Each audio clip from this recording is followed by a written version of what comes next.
Yan ay nandyan lang pero pinapanalangin natin huwag nating kailanganin. Subalit kung dumating ang pangangailangan, tayo ay handa. Ganon din po ang paghahanda para sa mga hirap ng buhay na maaaring dumating.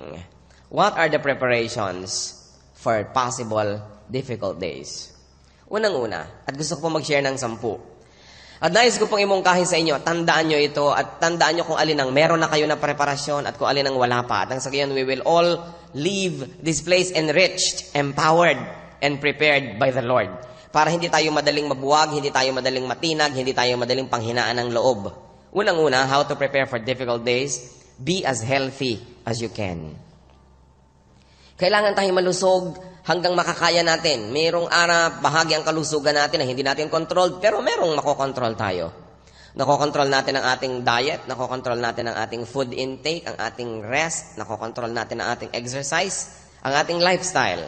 Be as healthy as you can. Because when difficulties come, health always comes handy. Marami pong mga leaders sa crisis ng kanilang leadership na taon na sila may mga sakit. Kaya hindi nila nalampasan yung crisis kasi mahina ang katawan. Sabi nga ng Matthew 26 verse 41, the spirit is willing, but the body is weak. Iba naman yung konteksto ng original paggamit nito, but the universal idea behind the verse is still the same. That there are moments when the spirit is willing, but the body cannot follow. The body is weak. So, be as healthy as you can. Have a healthful lifestyle. Napaka-importante. Na pag dumarating yung hirap ng loob, mga problema, mga sakit ng buhay, tayo ay malusog at nakakaya ng ating katawan na dalhin ang mga kabigatan na ito. Pangalawa, save as much as you can. And we mean here, money. Save as much money as you can. Proverbs 6:6-8. Go to the ant, you sluggard. Consider its ways and be wise. It has no commander, no overseer or ruler, yet it stores its provisions in summer and gathers its food at harvest.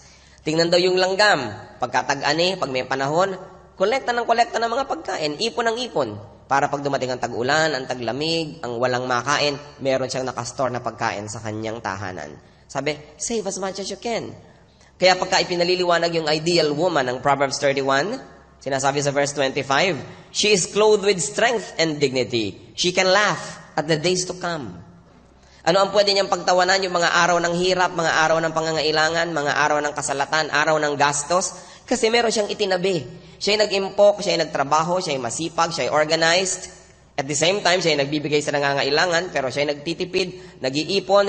She can laugh at the days to come. Do your best, brothers and sisters, to set aside material and financial resources for emergency needs. At pag sinabi ninyong emergency talaga, yun lang mga life-threatening, extreme, and urgent cases. So you and your family must define what is urgent. Birthday parties are not urgent. So yung bang enrollment sa school urgent, you have to define kung urgent sa inyo yun or not. But when calamity strikes, kailangan meron kayong liquid assets. Yung iba, bili ng alahas, sasabihin nila, ito naman ay pwedeng i-liquidate, pwedeng isangla, pwedeng ipagbili pagka nangangailangan. Magandang investment? Hindi magandang investment ang alahas. Kasi oras na kayo nangangailangan na at gipit na, kahit kanino nyo dalhin, pagkabarat-barat ng tawad, kasi alam namang nangangailangan kayo, at kitang-kita sa inyong itsura. At second, siguro hindi na uso yung itsura ng alahas na yun, kasi nagpapalit-palit din naman ng mga fashion yan. Kaya yung mga tao nagsasabing investment ang alahas, do not delude yourselves. When you have to sell them, kadalasan lugi. Have liquid assets, meaning cash, easily available cash. Not necessarily in your person, not necessarily in your home, dahil baka naman kayo hold up in dyan. Pero kung meron kailangan ma-hospital, meron man lang kayong pang-down. Kung meron kailangang pangangailangan meron man lamang kayo na pambayad agad. Hindi yung nalulungkot na kayo, nasasaktan na yung loob nyo dahil merong nahihirapan, merong may sakit, merong kailangan ng ambulansya. Wala kayong pambayad. Nadodoble ang lungkot. Iba naman yung lungkot dahil kayo nag-aalala at nagmamahal. Iba naman yung lungkot dahil natatakot ka sa gastos o wala ka magasta. So as much as possible, have your insurance in many aspects of your life. Education, healthcare, accident, death, funeral, burial. Namamatay naman talaga tayo Iba, huwag natin pag-usapan yan. Bakit pag hindi ba natin pinag-usapan, di kayo mamamatay? Dumadating, mabuting pinaghahandaan. Para pagka kayo ay biglang pumanaw, yun namang iniwan ninyo, iniiyak lang dahil namimiss kayo, hindi dahil walang pambili ng ataol, o hindi malaman kung saan kayo ililibing. Doble-doble tuloy ang lungkot. Kailangan mga kapatid, mag-set aside tayo ng ganito. Kahit na magkano, kahit naman lang pantaksi patungong ospital, kung kailangan magpa-ospital. Mahalaga yun, mag-ipit kayo. It is important because you don't know when disaster and calamity may knock at your door. It is important. Pangatlo, be as knowledgeable as you can. Dapat marami tayong alam. Proverbs 24 verse 5. A wise man has great power, and a man of knowledge increases strength. Kaya nga sinasabi, knowledge is power. Ang karunungan ay kapangyarihan. Dapat marami tayong alam. Ano pong dapat nating alamin? Facts, procedures, people, telephone numbers, addresses na sagot sa mga pangangailangan. Halimbawa, merong mga biglang pinipilit pasukan ng inyong bahay, may telepono naman kayo, ano bang number ng pulis? Alam nyo ba? O doon pa kayo titingin sa mga direktoryo? Eh di napasok na kayo bago nyo makita. Kaya kailangan sa tabi ng telepono nyo, nandun ang number ng pulis, nandun ang number ng fire station, ng poison control. Alam nga namang may nakaing lason tong bata, doon pa kayo magtatatanong, maghahanap kung saan nga ba tumatawag. At kahit meron na kayong mga telephone number niyan, mga kapatid, i-test nyo pa rin, tumawag kayo kahit hindi tunay yung emergency. Pero pag may sumagot, sabihin mo, ano lang po ito, drill. Tinitingnan ko lang kung may sasagot nga. Kasi baka matagal lang patay yung number na yon. So, alamin ninyo lagi, updated ba yung number nyo? O, this number has been changed. O, ang tagal-tagal bago masabi sa inyo ng makina yung bagong number, dapat, update nyo yan. And we should know, of course, mga telephone number ng mga ambulansya, ano bang mga ospital ang nagpo-provide ng iba't ibang mga needs, mayroong nagkaroon ng epilepsy dyan, mayroong biglang kailangan ng psychiatric care. What? We've got to be ready. It's important. Because many times, time is of the essence. Mahalaga. Sabi nga sa Ecclesiastes, for everything there is season, and a time for every matter under heaven. Kaya maghanda tayo bago dumadating yung calamity, and listen to people's experiences and stories. Anong ginagawa nila nung nagkaroon sila ng ganitong mga disaster, ganitong mga emergency needs? And of course, you've got to update your knowledge and your information. You've got to know. And it's important to know a lot of people. Kasi pag nangangailangan ka, telephone, tatawag ka, nakakasolve agad ng problema. Importante. Lalo dito sa ating bayan, lahat personalan halos. Pagka hindi ka personal nakakilala, halos di ka pansinin. Kaya mahalaga tayo nakikihalubilo. Ano pa po ang paghahanda natin for difficult days, mga kapatid? Be as happy as you can. Be as happy as you can, whenever, wherever, however possible. Kailangan marunong tayo magsaya. At pag may kasayahan, makisaya tayo. Pagka merong mga pagdiriwang, may mga awitan, may mga indakan, tayo makisali so long as they are done in good taste. May mga kainan, habang may appetite tayo, makikain tayo, makisaya, maki-enjoy sa buhay. You know why?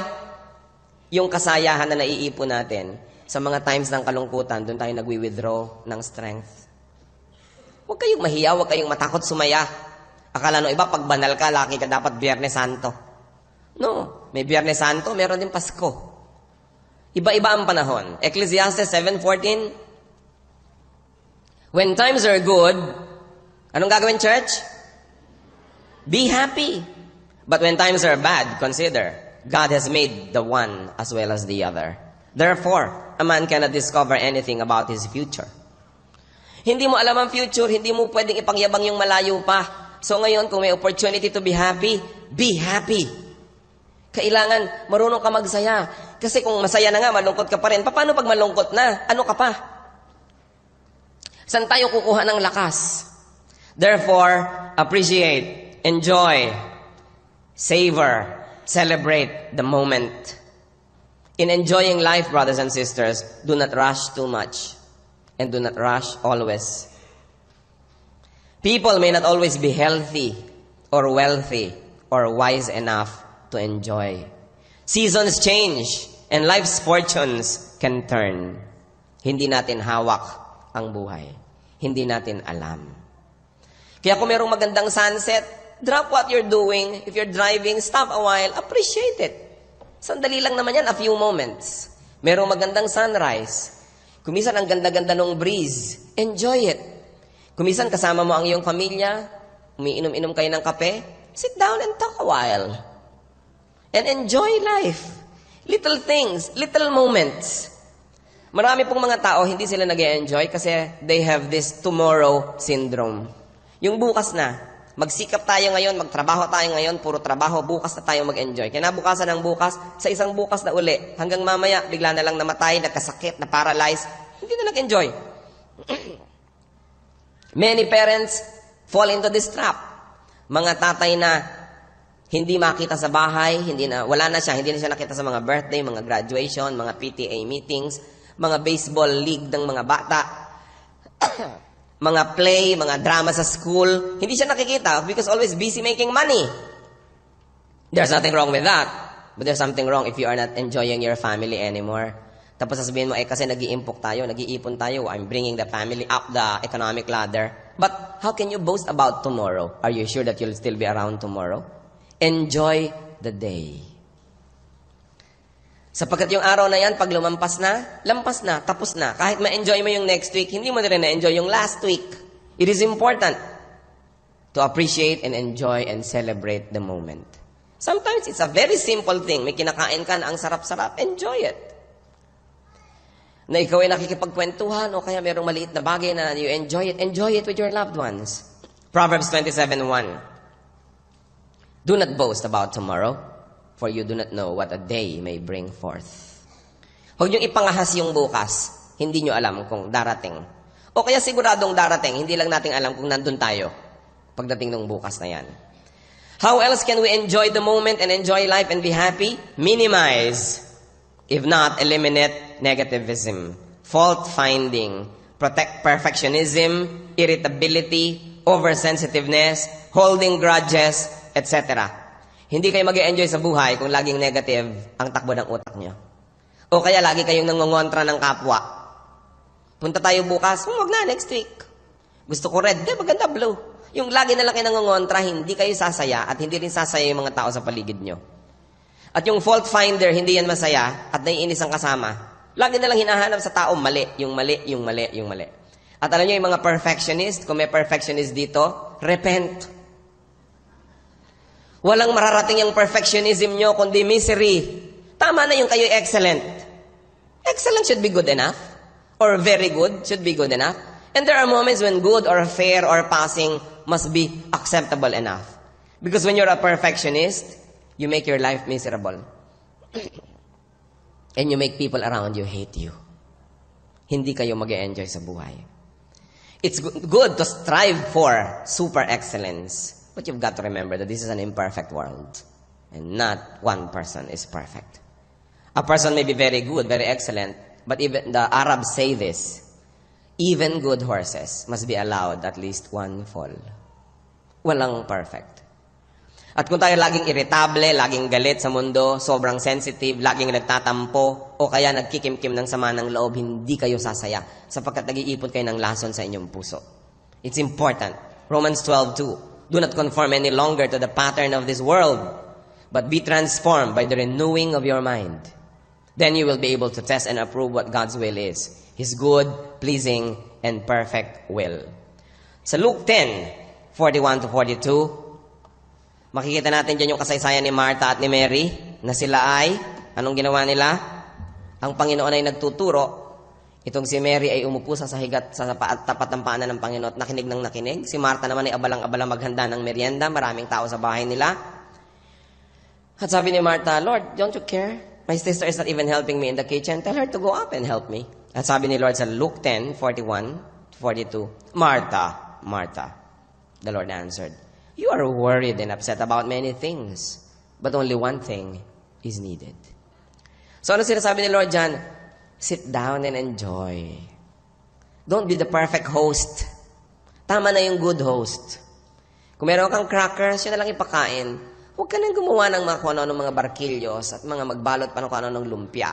May bangos, ihaw mo na lang nang matapos, huwag mo nang gawing relleno. Simplify. So that you will have time to enjoy the good things. Sabi niya, Martha, Martha, you are worried and upset about many things. only one thing is needed. So, let us simplify. Kumisan sobrang perfect ang ating housekeeping, wala nang tao sa bahay na masaya. Nakahiga na yung asawa, nagulo lamang yung sapin, pababangunin pa para ayusin. Kaya kumisan ayaw nang uwiin yung asawang ganyan, no? So, yung masyadong perfect. Well, a house must be clean enough to be healthy, but dirty enough to be happy. Like children, they must be clean enough to be healthy, but they should be dirty enough to be happy. Pag sobrang linis ng bata, siguro hindi enjoy. Ang gusto ng magulang para yung bata na manika, display, pakita sa lahat. Ang linis-linis ng anak ko, pero yung anak niya hindi nag-enjoy, hindi nakakalaro, no? Hindi nakakalunok ng mga bubog, hindi nakakagulong-gulong sa putikan, etc., etc. Of course, huwag niyo naman gawin exaggerated. Baka naman magkaroon ng eltor ang anak niyo. But the point is, huwag tayong ganun. Masyadong maraming detalye na nagpapamiserable sa buhay. Sabi ni Lord, many things are not needed. So define it. How else can we be happy and maximize happiness, brothers and sisters? Express yourself. You've got to express yourself. Let off steam. Do not keep sin, pain, sorrow, disappointment, frustration, anger, all to yourself. Kung may kasalanan, confess. Confess to God. Confess to the people you have wronged. Kung meron tayo mga dinadalang mabibigat, mga kung ano-ano mga lihim, confide in very reliable friends or other relatives. Kailangan meron tayong confidant. Kailangan tayong may nasasabihan. Nakita nyo? Sino ba sa inyo nagluluto na gumagamit ng pressure cooker? O, di ba meron niyang sisingaw-singaw? Kanya guys, may singaw-singaw yung usok. Hindi pwede, hindi nyo pa singawin yan. Sasabog ang pressure cooker nyo. Pati kayo ay sasabog. At maraming tao, para silang pressure cooker. Nag-aantay lang ng oras na sasabog. Kasi, hindi nakakahinga. Kung may problema kayo, magandang naihihingan nyo. Huwag naman kayong si indaing, no? Indaing ng daing kahit kailan na lang, kahit saan na lang. Yun na may napakahirap din kasama. Pero yung meron kayo na pagsasabihan, na dapat we are able to unmask ourselves, to show our true selves at least to one or two people on earth, na kung ano yung ating mga worries, insecurities, mga fears, nasasabi natin. Do not pretend like you're a superman or a superwoman. Because if that happens, you will be on denial all the time. I-deny natin na may problema, para, kumusta ka? Okay lang, kayang-kaya ko. Pero bigla-bigla na lang natutumban, naninigas, o kaya ay bigla-bigla na lang, Crispin, Basilio. Kasi, hindi naman kaya eh. Huwag kayong magkaya-kayanan. Kailangan hindi tayo natatakot mag-admit ng ating mga weaknesses. Na pupunta tayo sa tao, ipag-pray nyo naman ako, nanghihina ang aking loob, o nanghihina ang aking katawan, o hindi ko makaya yata itong mga dala kong problema. Napakahalaga nun. Lalo yung kasalanan na kinikimkim, malaking sumira yan ng ating kalooban. Psalm 32, 3-5. When I kept silent, my bones wasted away through my groaning all day long. For day and night your hand was heavy upon me. My strength was sapped as in the heat of summer. Then I acknowledged my sin to you and did not cover up my iniquity. I said, I will confess my transgressions to the Lord, and you forgave the guilt of my sin. Napakahalaga po yung nagtatapat ng kasalanan, humihingi ng tawad sa Diyos o sa kapwa. Sapagkat yung kasalanan natin na hindi natin nahihingi ng tawad, dala-dala natin, napakabigat. Alam nyo man o hindi, dala nyo yun. Parang sinisip-sip daw ang lakas niya kung paano sumisip-sip ang tag-init ng lakas ng isang tao. At alam niyo sa Middle East, yung summer, kung naranasan niyo mag-blow dry na mainit, high yung heat, ganon ang hangin sa Middle East pag summer. Kaya sabi niya, my strength is sapped as in the heat of summer. Yan ang sinasabi nitong sumulat ng Psalm. At alam niyo po, yung kinikimkim sariling problema, sama ng loob, mga worries, mga insecurities, fears, it can lead to depression. And you know what? Depression can open to? Depression can open to demonic presence. Kasi pag sobra ka laging nade-depress, lagi kang nag-iisa, lagi kang nalulungkot, nalilito, nalulumbay, pinagsasamantalahan kuminsan ng masasamang espiritu yan. Dumarating sila ng de-deceive. Kuminsan nagbibigay ng mga panandaliang aliw sa'yo. Bibigyan ka ng mga ilusyon, mga imahinasyon, o mga magagawang masasama o kasalanan. Nagkakaroon ka ng temporary relief, pero ang laki-laki ng bayad. Mamaya, they already begin to control your well-being and your whole person. That's why depression must be watched for. Dapat babantayan yan kasi pwedeng entry point of demonic presence in people's lives. When you are depressed, confess to the Lord, confess to people, seek their counsel, seek their prayer, open up. Huwag din yung sarilinin. Gustong-gusto ni Satan, nag-iisa tayo kasi kayang-kaya niya tayong i-deceive.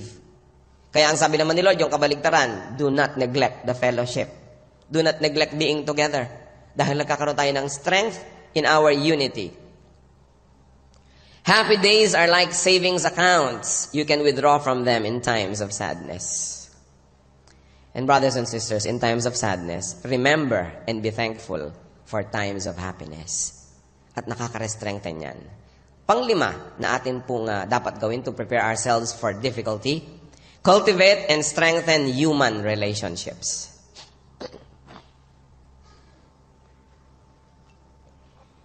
In happy times, people need people.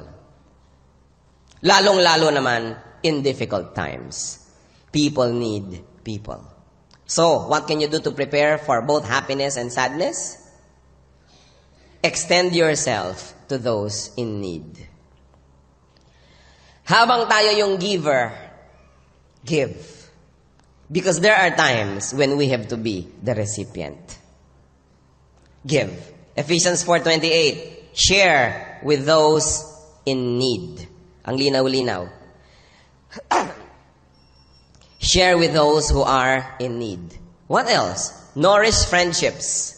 Nourish human connections. Mahalaga yung marami tayong friends. Kung hindi man napakarami, meron ka mang 2 or 3 close friends. It's important. Proverbs 27:10. Do not forsake your friend and the friend of your father. And do not go to your brother's house when disaster strikes you. Better a neighbor nearby than a brother far away.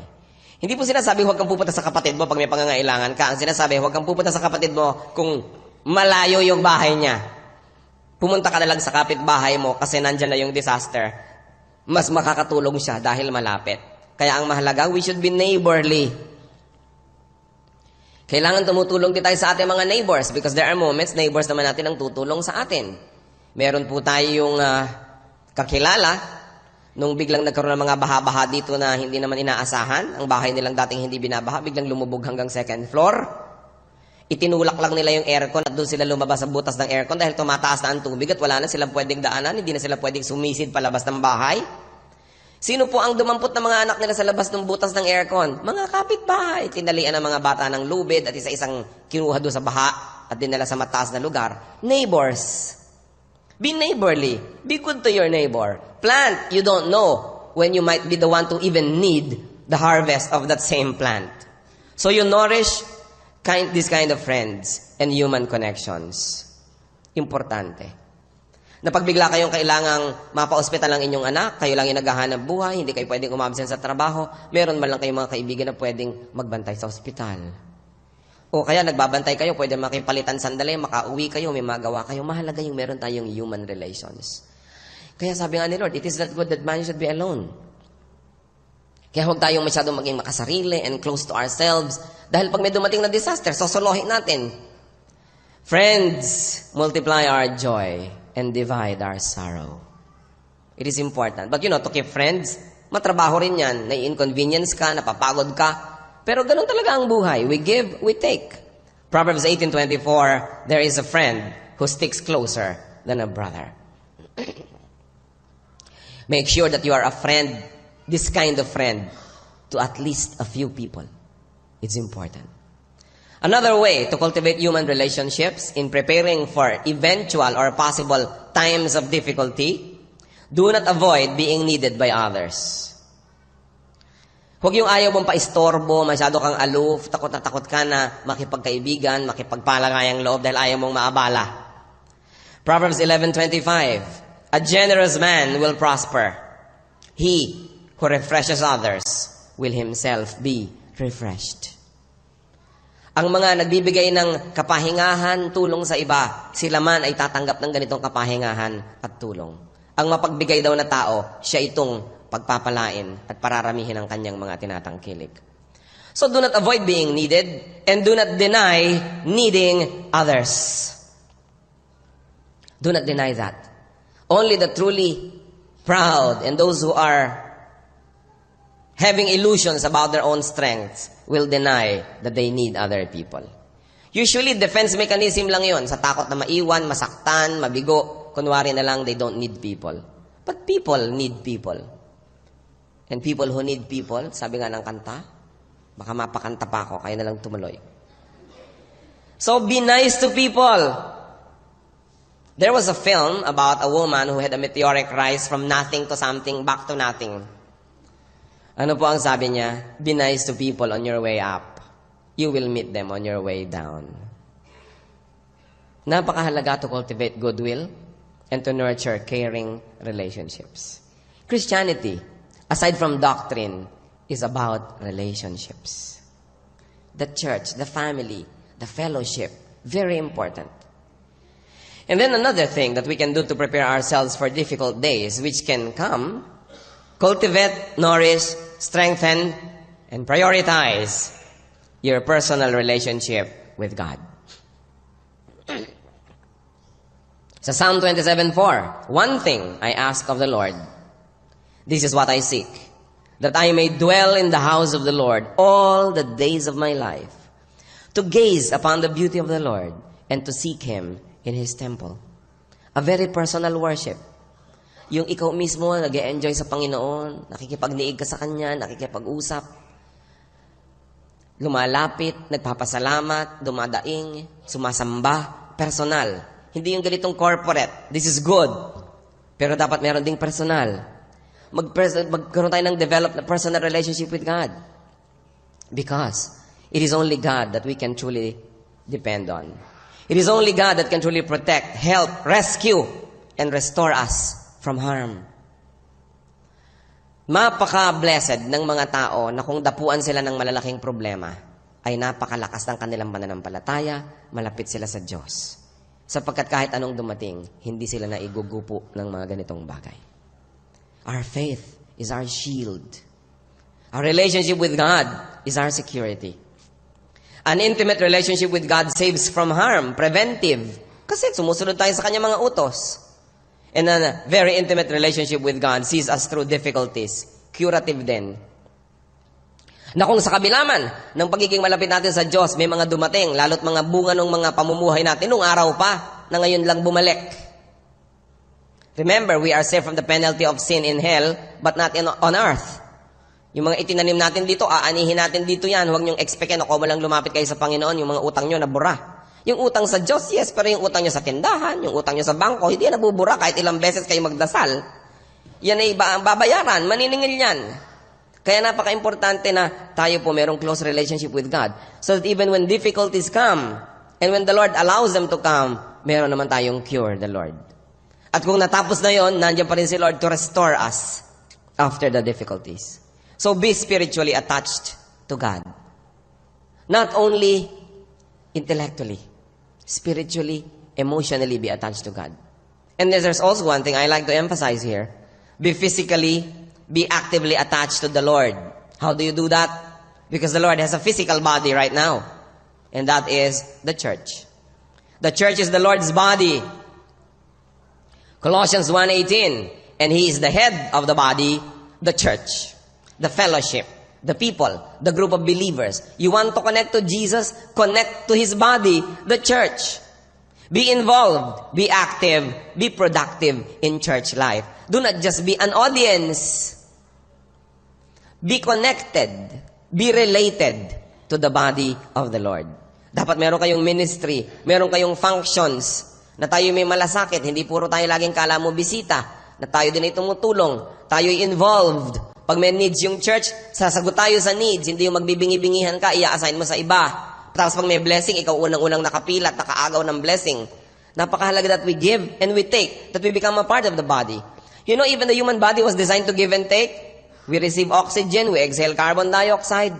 So subukan mong huwag huminga, nakakamatay.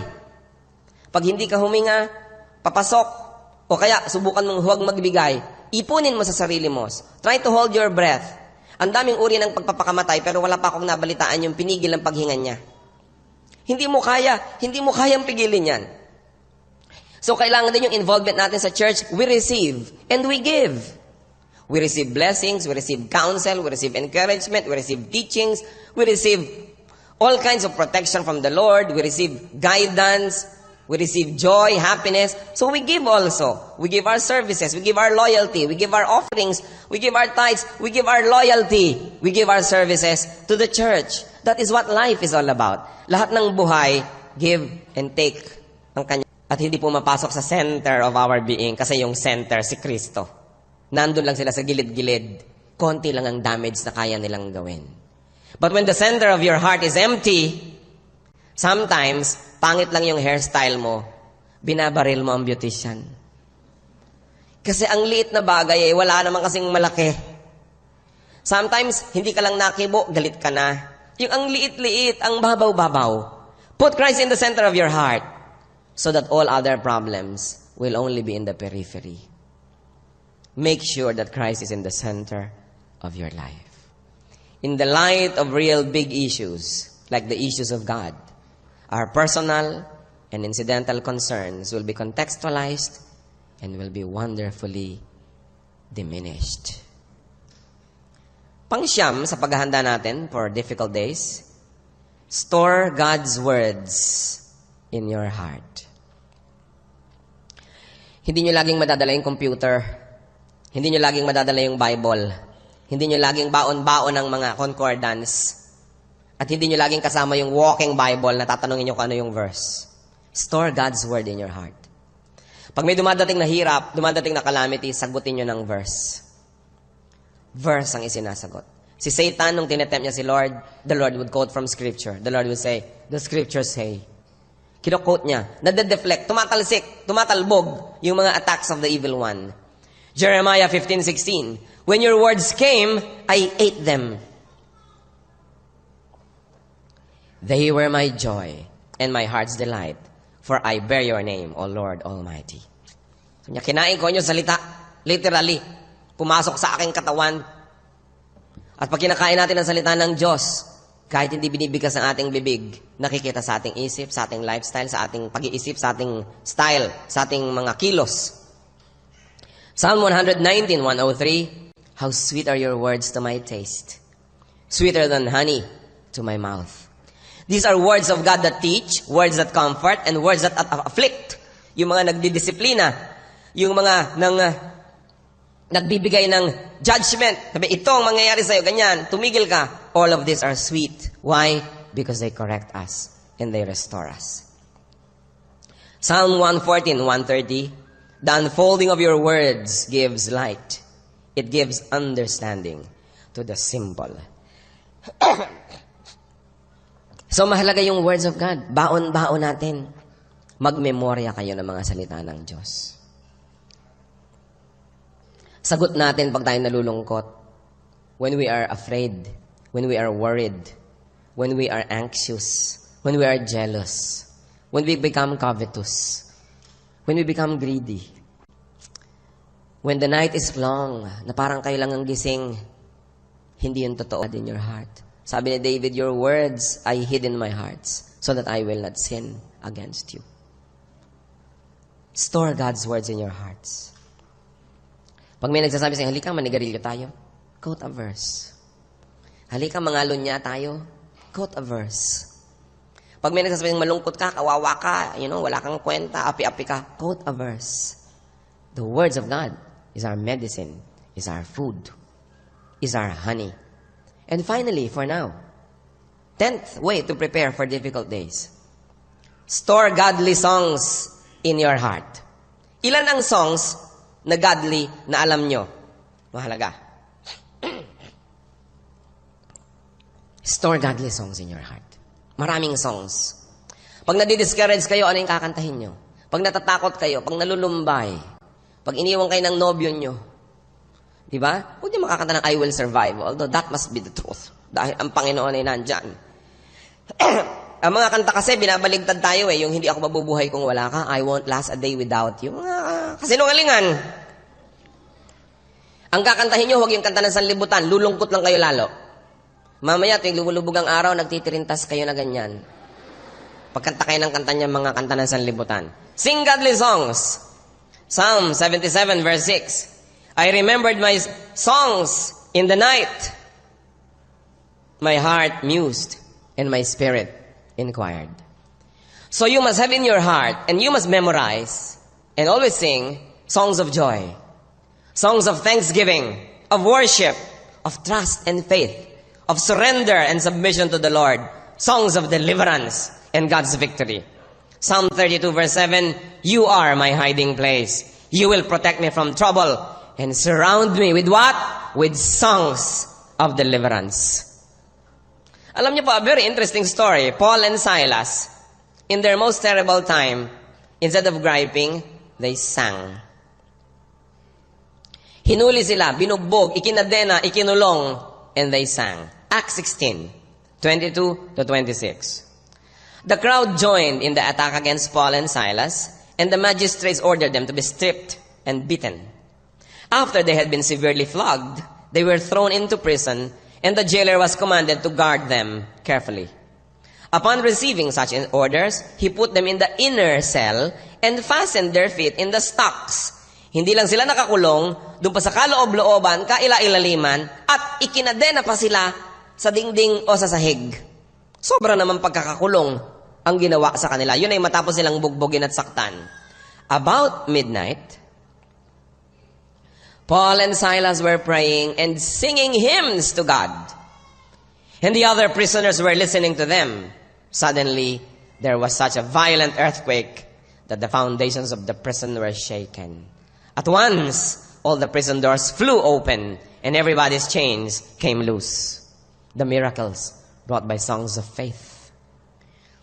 Marami pong magpapatotoo sa inyo na sa mga kulungan ang madidinig nyo panaghoy, daing, iyak, mga pananangis, pagmumura, pagtutungayaw. Subalit kakaiba ang kulungan na ito ng ang ikinulong Kristiyano. Api sila. Sila'y mabubuting tao, hindi naman ikinulong dahil kriminal, ikinulong dahil mabuti, dahil nagtuturo ng tungkol sa Diyos. So kung tutusin, parang may chance na yatang magreklamo dahil nakulong sa hindi naman dapat makulong. Pero ano po? Sila'y umawit. Songs of praises, songs of worship, songs of adoration to God. So ano nangyari? Kumilos ang Panginoon. Nabuksan ang mga pintuan, nayanig ang buong kulungan at napatid pati mga kadena. Hindi lang nila, kundi pati lahat ng mga prisoners. You know why? Because they were all converted in the hearts as they listened to the songs. Kaya nga nung nabuksan ang mga kadena at nagiba ang mga pader, wala man lang tumakas. Sapagkat sila sa kanilang kalooban ay malaya na, hindi na sila kailangan tumakbo. They were set free by the songs of faith. Songs of people who were not happy. Songs of people who were not having a party. Songs of people who were in prison and suffering. Subukan nyo yan mga kapatid. Pag nalulungkot kayo, kumanta kayo ng mga awit ng Panginoon. Pag natatakot kayo, pag kinakabahan, pag nag-aalala, humawit kayo sa Panginoon. At kung meron pa kayong karaoke, sabayan nyo pa. Lagyan nyo pa ng choreography. Sasaya pa kayo lalo. Sapagkat yung singing and dancing to the Lord, it sets us free. There is something miraculous about this. Kaya ang sabi sa Ephesians 5:19, speak to one another with psalms, hymns, and spiritual songs. Sing and make music in your heart to the Lord. Music ministers to us. Fill your life with music. Invest in a few things. Maglagay kayo ng mga cassette player, CD player sa kwarto, sa banyo, sa sala, o kaya may mga speaker systems. You know, these are things good to invest in. Kasi they can minister to you. Hindi yung kung ano-anong pinagagagastahan natin sa buhay. Difficult days may and can come, but they should not be permitted to needlessly devastate us. The Lord never abandons us. Isaiah 43 verses 1 to 3. But now, this is what the Lord says. He who created you, O Jacob, he who formed you, O Israel, fear not, for I have redeemed you. I have summoned you by name. You are mine. When you pass through the waters, I will be with you. And when you pass through the rivers, they will not sweep over you. When you walk through the fire, you will not be burned. The flames will not set you ablaze, for I am the Lord your God, the Holy One of Israel, your Savior. And claim that promise to you. Because now we are Jacob. Now we are Israel. Those who are in Jesus are now the modern day Israelites. All the promises to Israel we can claim because of Jesus. Sabi niya, I am the Lord your God. I will be with you. So, brothers and sisters, prepare as much as you can and leave the rest to God. Psalm 55 verse 22, cast your cares on the Lord, and He will sustain you. He will never let the righteous fall. Ano po sabi? Hindi niya papayagan na bumagsak ang mga matuwid. So kung sa palagay nyo, kayo matuwid tapos bumagsak, isa doon ang hindi totoo. Baka hindi kayo matuwid at bumagsak nga kayo. O kaya matuwid kayo at akala nyo lang bumagsak kayo. Temporary lang yan. Lilipas din. At ang Panginoon ay kasama natin. Because the Lord promised and the Lord keeps His word. Matthew 11:28, come to me, the Lord says, all you who are weary and burdened, and I will give you rest. If you are weary and burdened now, go to the Lord. If you are not wearied and burdened now, we pray that it will not happen to you. But if it would happen, you know what to do. Sabi ni Lord, cast your cares upon me, because I care for you. Come to me, and I will give you rest. Let's bow before the Lord. Kung meron sa atin ngayon na merong mga difficulties, lumapit sa Panginoon. Mahal niya tayo. Di niya tayo pinababayaan. Sino man sa atin ngayon ang merong mga mabibigat na dalahin sa buhay, nais ko kayong ipapanalangin kayo ng buong kapatiran. All you have to do is stand where you are. We were going to pray. We're going to seek the Lord's mercy and the Lord's assurance. Sino ang may mga difficulties, mga nabibigatan sa inyong mga dala sa buhay, nandito ang Panginoon. Hindi aksidenteng narito tayo. He's here to meet with us, to give us comfort, to give us hope, to give us a future, to give us strength. Ang Panginoon ay matapat, mahal niya tayo. Hindi natin kailangang dalhin mag-isa. Hindi natin kailangang sa tao lang umasa. Nariyan siya, sabi niya, cast all your cares upon me, because I care for you. Come to me, all of you who are tired, who are burdened. I'll give you rest. Sino sa inyo mga pagod ang puso, pagod ang kalooban, pagod ang katawan? Kung minsan parang wala nang ibang maasahan, maraming mga alalahanin, parang imposible ang mga problema. The God that we serve, the God that we worship, is a God of miracles. And He is God over impossibilities. Our God is bigger than any problem that you can have. Kung meron pang nais tumayo, kilalanin ang pangangailangan sa Panginoon. Napakainam na yan kilalanin. Napakainam na sabihin natin, Lord, kailangan ko po kayo. Napakabigat ng mga dalahin ko. Nahihirapan po ako. Pero kayo ang nagbibigay ng comfort sa akin. Kayo ang aking Diyos. Kayo ang aking tagapagligtas. Amang Diyos, kayong nangako. Hindi kami iiwan, hindi kami pababayaan ni minsan. We hold on to your promises. We claim your promises, O God. Release power to your people today. Restore your people, O God. Give your people the strength. Bigyan niyo po ng lakas kami ng katawan, Panginoon, na makayanan ang mga kasakitan, ang mga hirap, at ang mga trabaho, ang mga kailangang kayanin. Bigyan niyo rin kami ng lakas ng loob. Sa mga pinanghihinaan ng loob, sa mga pinangingibabawan ng mga takot at alalahanin at mga pangamba, Lord, make your strong and powerful visitation into our hearts right now. Strengthen us. Palakasin mo ang aming mga loob, Panginoon. Buuin mo ang aming loob. At kami sa iyo lamang nananampalataya at sumasamba. At sa pangangailangan ng mga kapatirang ito, iabot mo ang iyong kamay. Ang iyong pagpapala ay paratingin mo sa amin at pawiin mo ang mga pangamba. Ipakita mo sa amin, Panginoon, ang iyong kapangyarihan. At lalo na, Panginoon, hanguin mo ang iyong mga anak sa mga kahirapan. Kumilos po kayo, O Lord. Kayo lang ang aming pag-asa. Wala kaming ibang nilalapitan sapagkat wala kaming ibang sinasamba kundi kayo. Wala kaming ibang pinananaligan at pinaniniwalaan at sinasandalan kundi kayo. Lord, you are true to your words. Bless your children. Ibigay mo ang kapayapaan, ang kalakasan, ang kaginhawahan ng kalooban at ang kalutasan sa mga suliranin. Kayo ang kumatagpo. Pinupuri namin kayo, Panginoon, sa inyong presensya sapagkat kami kung naaawa sa aming sarili o sa aming kapwa, higit kayong mahabagin kaysa sa amin. Alam niyo ang aming kalagayan. Release your power, O God. In the name of Jesus, I rebuke all work of evil that hinders the blessing of the Lord in your lives, children of God. Rebuke the work of Satan. Rebuke the work of the evil one. Palayasin ninyo, tanggihan at ang mga gawa ng mga kadiliman. At nawa, Panginoon, ang iyong kaliwanagan ang siyang makarating sa bawat isa. Hanguin mo ang iyong mga anak. Prove, O God, your power. We know that you are powerful. We know that, Lord. And we are asking not for proof, not because we do not believe, but because we need such power from you. And there is no other God that we recognize. Nawa, Panginoon, ang iyong